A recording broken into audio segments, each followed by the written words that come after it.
May the words of my mouth and the meditation of my heart be acceptable in your sight, O Lord, our strength and our Redeemer. When Jesus returned to heaven, the archangel Michael barred his way. The archangel said, "How can you even think of returning to heaven? Your work's not completed. There are many who don't know you, haven't heard of what you've done." Jesus replied, "I have left my friends to complete what I began." The archangel was astounded. "Do you mean those tatterdemalion dunderheads you call your disciples?" "Yes," said Jesus, "I trust them. They will bring my gospel to the whole world." Well, that's the task that has come down to us. That is the challenge of today's parable. How have we looked after the treasure that's been entrusted to us? The master, the Lord, went away on a journey. He entrusted his property to his servants. To one he gave 5 talents, to another 2, to another 1 talent. And this story tells how the slaves used the talents that had been entrusted to them. What's the key to the parable? At first sight, it's about wealth. A talent was a very large silver or gold coin, possibly worth as much as £200,000 in current money. The master, the Lord, is entrusting a couple of millions to his slaves. By the way, the word translated master is more usually translated Lord, so there's a bit of a clue. The Lord is entrusting a small fortune to his slaves, and naturally he's looking for a return on his money. That's the sense of it, but as we know, you mustn't take a parable too literally. It's always going to be standing in for something else. Standing in for what? I remember my vicar, when I was a choir boy, suggesting the talents actually stood for love. The more love you received, the more love you passed on, the more love came back to you. Another interpretation became popular in the 14th century. That's the one that we're most familiar with. That's when people started to use the word talent metaphorically. The word talent, meaning gifts and abilities, comes from a 13th century interpretation of this parable. It was suggested then that the talents did indeed represent people's God-given skills and abilities. Don't just sit around, the Lord saying, go and do something, go and make something of yourself. Well, there we have 3 out of many possible meanings, but a parable isn't a riddle. You don't just work out its hidden sense and feel you've done. A good parable works on many levels. So yes, skills and abilities. If you've got a bent for languages, for flower arranging or engineering, you should make the most of it. That's part of having life and having it abundantly. And you may well be useful to the kingdom. Yes, I'm sure my vicar was right about love. Yes, you should spread love around as much as you can to make the world a better place. And indeed it will pile up and come back to you.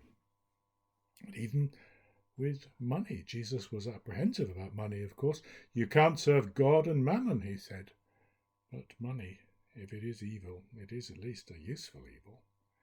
And the astute PCC treasurer need have no qualms about applying this parable to the need to increase resources.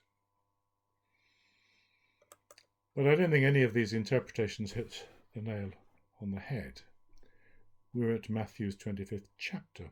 Jesus' passion is about to begin. We've reached the heart of things. The Lord is about to go away. The parables we've been hearing over the last few weeks, as we've been coming towards the end of Matthew's Gospel, they've told how those to whom Jesus was sent failed to respond to his message. The religious authorities of the Jews failed to respond. They were going to have God's Son crucified. And as a result, these parables have been saying their place in God's kingdom would be handed to others. A new people would come into being to take the work forward. the old people would pass into obscurity, as the parable says, outer darkness. The treasure would be taken out of their hands. They would weep and wail and gnash their teeth, not as punishment so much as simply the result of making the wrong choice.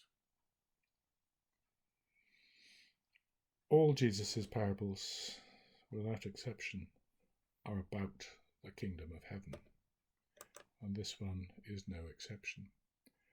The one talent that was entrusted to the Jewish authorities, they were the ones who were given the one talent.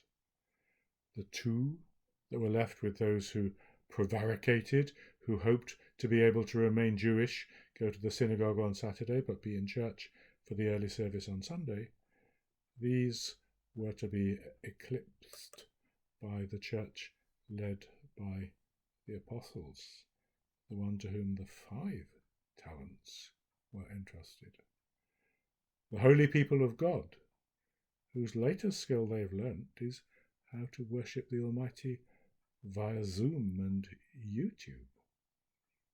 The treasure is in our hands.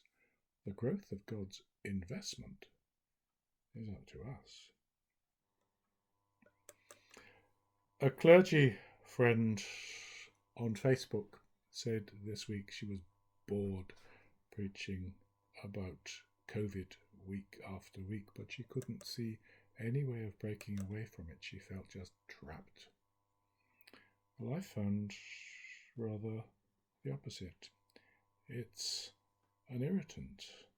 It's distracting us. I haven't wanted to talk about it any more than I have to. The question we can't answer is, will it leave us unscathed? We've been kept mercifully safe from the virus, nearly all of us. But what will the landscape look like when everything begins to come together again and distancing is forgotten? The Bishop of Oxford told us to make Easter 2021 our new horizon. Effectively, he was telling us, look beyond Christmas. Plan on the assumption that we'll be able to pull ourselves together at Easter and start moving forward again. We're already getting ourselves ready. We've cleaned our priceless altar frontal. We're going to refurbish the porch and the notice board outside. We'll get a 10-foot pennant for the flagpole. We'll get a few projects ready to start. This parable, which is about how everything has been entrusted to us for the building up and spreading of the kingdom, it's not some pious thing for the especially holy to consider on Sundays and go away. It's what we're about, it's what we're here for, and we've got to be getting ready for it in the purely banal way of making plans. Sure, in the new year, if all goes according to plan, normality will begin to trickle back in.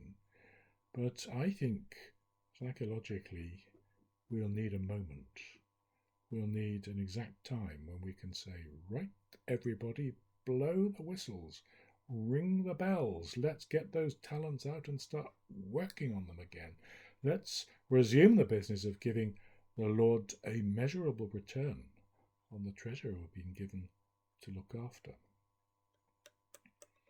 Here's another parable for you. A parable of the kingdom of heaven. It's a visual parable and it's made up by John Payton.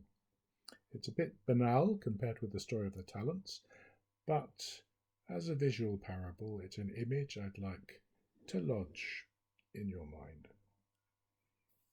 Here's a glass, a really nice crystal glass, full of nice, clean water. It's impeccable, it's pure. If the Queen dropped in and said she was thirsty, you could offer this without embarrassment.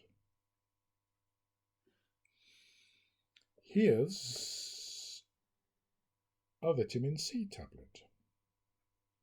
As you know, vitamin C is salutary. It fends off the scurvy.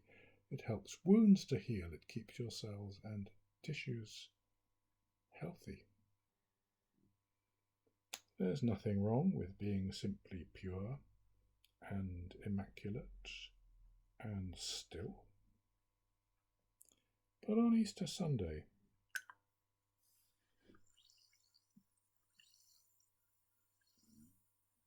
let's make things begin to fizz.